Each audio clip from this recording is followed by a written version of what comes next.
Hello everyone, welcome to NCERT simplified. इस video में हम कंटिन्यू करेंगे chapter number 8 gravitation of class 11 physics.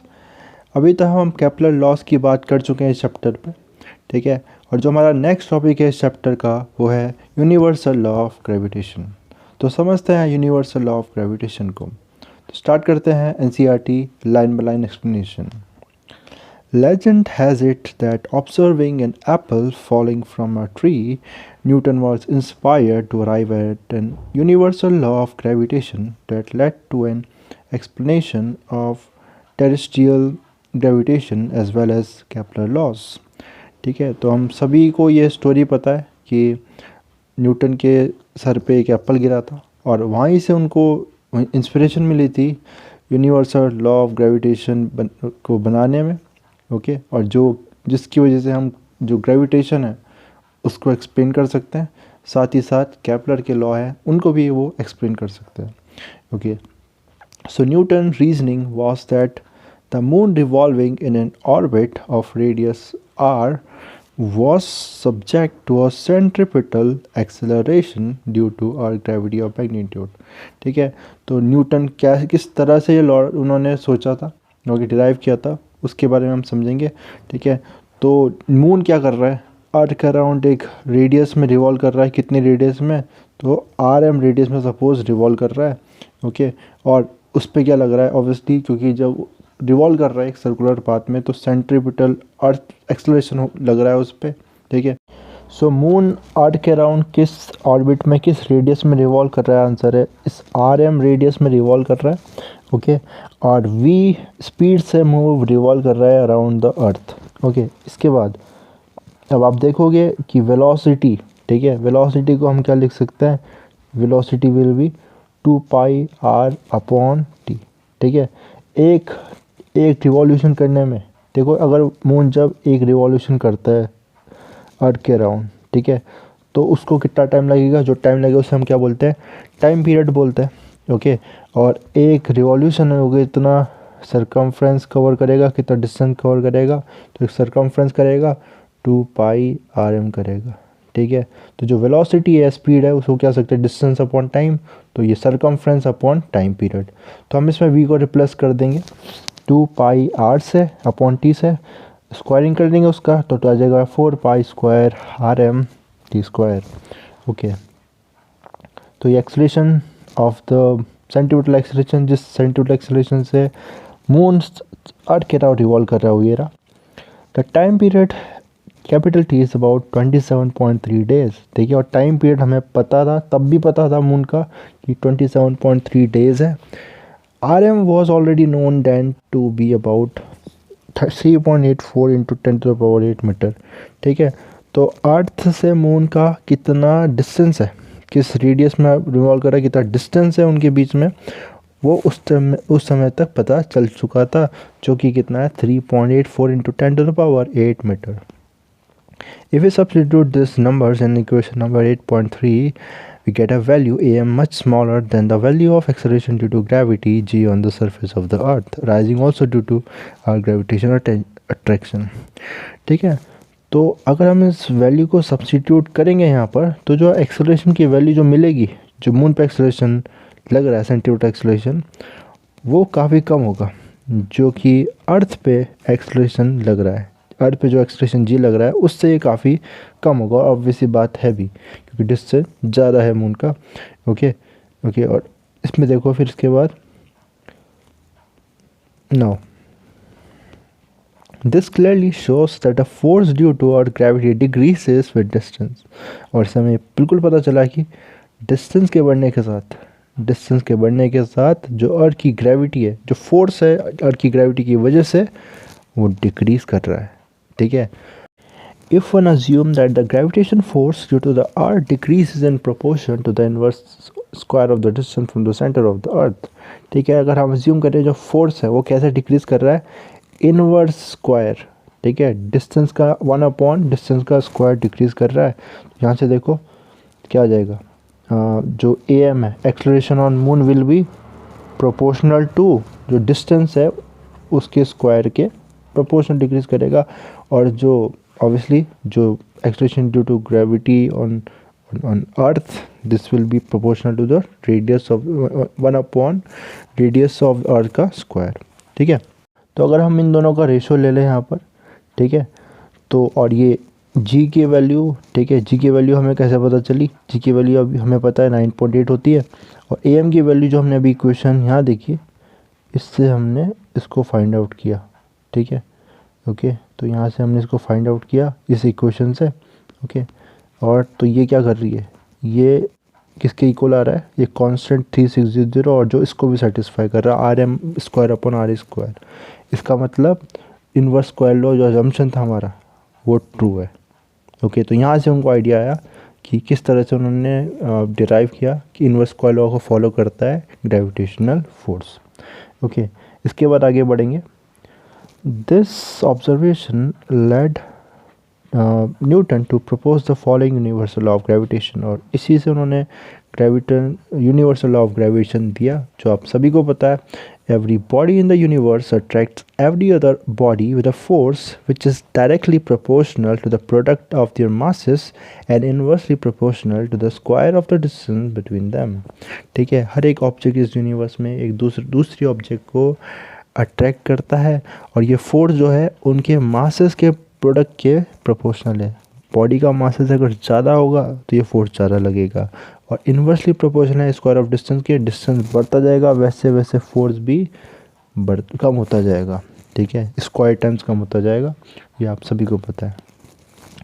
The quotation is essentially from Newton's famous treatise called mathematical principle of nature philosophy. ठीक है, stated mathematically, Newton's gravitation law reads the force F, capital vector F, on a point mass m2 due to another point mass m1 has a magnitude। तो दो point mass है, point mass पे के बीच में कितना force लगेगा, force का magnitude कितना हो जाएगा, तो कैपिटल G मैथमेटिकल स्टेटमेंट है ये, m1 m2 upon R square, जिसमें जो G है ये कांस्टेंट है जिसको हमने बोला है universal gravitational constant. m1 m2 point masses है and r is the distance between this two masses. Equation number 8.5 can be express in vector form as. ठीक है, इसको वेक्टर फॉर्म में हम स्टेट कर सकते हैं। ओके, तो ये हो जाएगा वेक्टर फॉर्म में, vector f will be this magnitude, the same magnitude, and this is minus R cap. इसमें माइनस आर कैप में आर कैप क्या है, R cap is the unit vector from m1 to m2। ठीक है, तो m1 से m2 की तरफ, ये रहा m1 से m2 की तरफ है यूनिट वेक्टर, सॉरी m2 कहाँ पर है यहाँ, जस्ट अ सेकेंड, तो m2 ये रहा मास। ठीक है, m1 से m2 की तरफ था unit vector, minus R cap का मतलब क्या हुआ फिर, मतलब जो फोर्स है ये रहा इस तरफ लग रहा है फोर्स, अट्रैक्टिव फोर्स है। Okay, gravitation force is attractive in nature. And now okay, इस तरह से हो जाएगा, and we can find this r vector is what position vector of r, this second mass will be given by r2, and the position vector of r1, this will be the displacement vector of these two point masses। okay, तो यहाँ से यह हो जाएगा, देखो m1 मास ये रहा हमारा, m2 मास ये रहा, इनका जो डिस्प्लेसमेंट वेक्टर ये r है, m1 का जो पोजीशन वेक्टर है r1 है, m2 का r2 है। ठीक है, और with the help of addition law, parallelogram law के वेक्टरेशन और triangle vector addition, we can get to this. Okay, देखो जिसको मैं बता देता हूँ आपको, this is vector in this direction, this is vector in this direction, and this in this direction, because the order of this is different, so this will be what, this will be the resultant। okay, the resultant will be, the order is different for this one, so r2 will be equal to r1 plus r, and from this we get r is equal to r2 minus rn, r है ना। सो जो position vector हो जाएगा यहाँ से m1 से m2 का, वो क्या हो जाएगा, r1, डिस्प्लेसमेंट वेक्टर क्या हो जाएगा m1 से m2 की तरफ का, r2 माइनस r1। ठीक है, और इसलिए जब माइनस आर कैप आया तो वो डिस्प्लेसमेंट हो गया, वो पोजीशन वेक्टर हो गया, सॉरी वो यूनिट वेक्टर हो गया इस तरफ। ओके, सो नाउ इसके बाद the gravitation force is attractive, the force is along minus R cap. ठीक है, तो जो अट्रैक्टिव है तो जो फोर्स है वो किस तरफ है, वो जैसा मैंने अभी बताया इस तरफ है, ठीक है। M2 को M1 इस तरफ पुल कर रहा है, ठीक है, और M1 को M2 अपनी तरफ पुल कर रहा है। फोर्स अट्रैक्टिव इन नेचर है। The force on point mass m1 due to m2 is of course minor f by Newton's third law. Thus the gravitation force F12 on the body 1 due to 2 and F21 on the body 2 due to 1 are related as this. तो जो पहले body पे दूसरी force की वजह से दूसरी body की वजह से फोर्स है, और जो दूसरे बॉडी पे पहले बॉडी की वजह से फोर्स है, they two are equal and opposite due to Newton's third law. Okay, and now they have equal magnitude, but the direction of these two forces is different. Before we apply equation 8.5 to objects under consideration, we have to be careful since the law prefer to be point masses, whereas we deal with extended object which has finite size. तो जो law है ये, ठीक है, ये point mass के लिए valid है, ओके, और एक्सटेंडेड ऑब्जेक्ट के लिए इनका फाइनाइट साइज है, उनके लिए हम कैसे अप्लाई करेंगे देखते हैं उसे। If you have a collection of point masses, the force on any one of them is the vector sum of the gravitation forces exerted by the other masses as shown. ठीक है, अगर हमारे पास collection of point masses है तो एक point mass पे, ये पहले 4 पॉइंट मास है सपोज, तो पहले पॉइंट मास पे जो फोर्स लग रहा होगा because of this 3 masses, this will be the vector sum of all the individual force acting on this first mass, है ना। कहने का मतलब है पहले पे इस मास की वजह से भी फोर्स लग रहा होगा F12, इस मास की वजह से भी फोर्स लग रहा होगा F13, इस मास की वजह से फोर्स लग रहा होगा F14। तो इस पे टोटल फोर्स, नेट फोर्स कितना लगेगा इन सब फोर्सेस का vector sum. This is the superposition principle. Okay, so now okay, तो इस तरह से हम ऑब्टेन कर सकते हैं फॉर देख हमने पॉइंट मास के लिए अप्लाई किया, और क्योंकि a large number of point masses are there, we'll just add all the forces due to the individual point masses. Okay, and hence we obtain this the force on the first point mass will be this is the force on first due to the second point mass. This is gm2 m1 upon r21 square r21 vector, unit vector. Okay, and similarly for the other 2 masses. Okay, I hope कि आपको ये बात समझ में आई होगी। और एक चीज़ आपको बताता चलूँ, इन 12th class you'll study about electrostatic, you'll study about point charges and coulomb law, तो वो भी बहुत कुछ रिलेट करेगा इससे। पॉइंट चार्जेस की वहाँ बात होगी, सुपरपोजिशन प्रिंसिपल की वहाँ बात होगी, तो ऑलमोस्ट सिमिलर चीज़ है। अगर आप ये चीज़ अच्छे समझ जाते हो तो वो समझना आपके लिए बहुत मुश्किल नहीं होगा। आगे बढ़ेंगे, फिर इसके बाद कुछ क्वेश्चन है जो आप लोग ट्राई करोगे। इसके बाद हम बात करेंगे इसमें for the gravitation force between N extended object like the earth and a point mass is not directly applicable. ठीक है, तो एक एक्सटेंडेड ऑब्जेक्ट, एक फाइनाइट ऑब्जेक्ट जैसे कि अर्थ है, और एक पॉइंट मास के लिए जो यूनिवर्सल ऑफ ग्रेविटेशन है ये डायरेक्टली एप्लीकेबल नहीं है। Each point mass in the extended object will exert a force on a given point mass and this force will not all be in same direction. ठीक है, तो जो extend object है अर्थ है, उस पे हर एक पॉइंट मास क्या करेगा, उस दूसरे पॉइंट मास पे क्या लगाएगा, फोर्स लगाएगा। और ये सारे फोर्सेस की डायरेक्शन क्या सेम डायरेक्शन होगी? आंसर है नहीं होगी। मैं आपको शो करके दिखाता हूँ, just a second. Okay, so this will B okay, yeah, now see, this is our earth and this is the point where we want to, so there is a point mass kept here, okay, at certain distance, say r, small r, from the center of the earth. Okay, now we have to find what is the force between this earth and the point mass. Okay, gravitation force between these two bodies, or this point mass and the earth. As we know, earth is made up of a large number of points, a large number of point masses. Okay, तो इन सब की वजह, इस point की वजह से इस पे क्या लगेगा, फोर्स। सपोज वो डायरेक्शन क्या है, इधर है। ओके, इसकी वजह से यहाँ है, इसकी वजह से यहाँ है, तो मतलब हर एक पॉइंट मास जो अर्थ पे, उसकी वजह से इस पॉइंट मास पे फोर्स क्या लगेगा, फोर्स लगेगा, और उन सब की डायरेक्शन क्या होगी, अलग अलग होगी।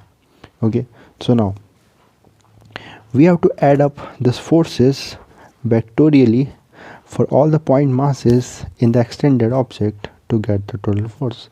हम सारी फोर्सेस को हमें ऐड करना पड़ेगा, है ना, इनका सारे फोर्सेस का वेक्टर सम लेना पड़ेगा, तभी हमें नेट टोटल फोर्स मिलेगा. This is easily done using calculus. For two special cases a simple law result when you do that, है ना, और कैलकुलस से ये बहुत इजीली हो सकता है. ओके, नाउ यू सी कुछ स्पेशल केस देखेंगे जहाँ पर ये बहुत सिंपल रिजल्ट देंगे. The force of attraction between a hollow spherical shell of uniform density and a point mass situation outside is just as if the entire mass of the shell is concentrated at the center of the shell. तो एक hollow spherical cell है जिसकी uniform density है, okay, और एक point mass के बाहर है. ये hollow shell है और यहाँ पर इसका यूनिफॉर्म डेंसिटी है, क्योंकि पॉइंट मास यहाँ पर है. ठीक है, तो इस hollow shell के इस पॉइंट मास के लिए जो उसके बाहर है, ये पूरा शेल कैसे बिहेव करेगा, ऐसे बिहेव करेगा कि इसका पूरा मास का कंसनट्रेटेड है, इसके सेंटर में कंसनट्रेटेड है. तो हम ऐसा मान सकते हैं इस पूरे शेल को एक पॉइंट मास जो कि सेंटर पे कंसनट्रेटेड है वो ऐसा कंसिडर कर सकते हैं. Okay, qualitatively this can be understood as follows. Gravitation forces caused by the various region of the shell have component along the line joining the point mass of the center as well along the direction perpendicular to this line. ठीक है, तो देखो अब देखो क्या होगा. ये मैंने शेल बनाया और शेल बनाने के बाद ये पॉइंट मास है. अब बहुत सारे इसके ये इस सपोज इस पॉइंट की बात करते हैं. इस पॉइंट पे इस पे जो फोर्स लगेगा वो कुछ ऐसा लगेगा, इस पॉइंट पे इसकी वजह से फोर्स ऐसा लगेगा. इन दोनों पॉइंट को ही देखते हैं पहले. इसकी कंपोनेंट बनाए, ठीक है, ये कंपोनेंट बना दिए मैंने. ये वाले दो कंपोनेंट होंगे ना, क्योंकि यूनिफॉर्म डेंसिटी है, ये कैंसल आउट हो जाएंगे. तो जो कंपोनेंट रह जाएगा बस इस डायरेक्शन में रह जाएगा. ये तो मैंने 2 पॉइंट के लिए लिया, ऐसे हर 2 पॉइंट के लिए ऐसे पेयर पॉसिबल होंगे यहाँ, जिनकी वजह से जो ये वर्टिकल कंपोनेंट है वो कैंसल आउट हो जाएंगे. तो जो कंपोनेंट रह जाएगा वो बस इस डायरेक्शन में रह जाएगा. इसलिए हम ऐसा मान सकते हैं कि ये जो पूरा शेल है इसका जो मास है वो कंसनट्रेटेड है इसके सेंटर में. आई होप कि आपको ये बात समझ में आ गई होगी. ओके, सो यही चीज़ यहाँ बोलिए. Okay, so now second special case देखते हैं. The force of attraction due to hollow spherical shell of uniform density on a point mass situated inside it is 0. Important point है दोनों. बाहर क्या बोला हमने, हॉलो स्फेरिकल शेल के लिए बाहर जो पॉइंट मास के लिए, उसके लिए हॉलो स्फेयर ऐसे बिहेव कर रहा है कि पूरा का पूरा जो हॉलो स्फेयर है उसका मास उसके सेंटर पे कंसंट्रेटेड है. ओके, और एक ये हॉलो सेल के अंदर अगर पॉइंट मास है उसके लिए फोर्स ऑफ अट्रैक्शन कितना होगा, 0 होगा. ठीक है, देखते हैं कैसे. Qualitatively we can again understand this result. Various region of the spherical cell track the point mass inside it in various direction. This would cancel each other. देखो यहाँ पर ये रहा शेल और ये रहा पॉइंट मास के बीच में. ठीक है, हर एक पॉइंट देखो, ये पॉइंट क्या कर रहा है, इसको यहाँ अट्रैक्ट कर रहा है. ठीक है, ये वाला पॉइंट मास जो शेल का है इधर अट्रैक्ट कर रहा है. इसके ठीक ऑपोजिट, डायमेट्रिकली ऑपोजिट, ये पॉइंट इसको यहाँ अट्रैक्ट कर रहा है. ये दोनों इसको कैंसिल आउट कर देंगे. ऐसे ही हर एक पॉइंट के लिए एक दूसरा पॉइंट है जो उसको सेम ऑपोजिट डायरेक्शन में अट्रैक्ट कर रहा है. मतलब सबकी वजह से जो फोर्स था कैंसिल आउट हो गया. तो हमने 2 स्पेशल केस देखे, है ना. शेल के बाहर जो पॉइंट मास है उसके लिए जो शेल ऐसा पॉइंट मास बिहेव कर रही है जो उसके सेंटर पे, और शेल के अंदर के लिए जो पॉइंट मास है उसके लिए जो शेल है फोर्स ऑफ अट्रैक्शन वो 0 हो जाएगा.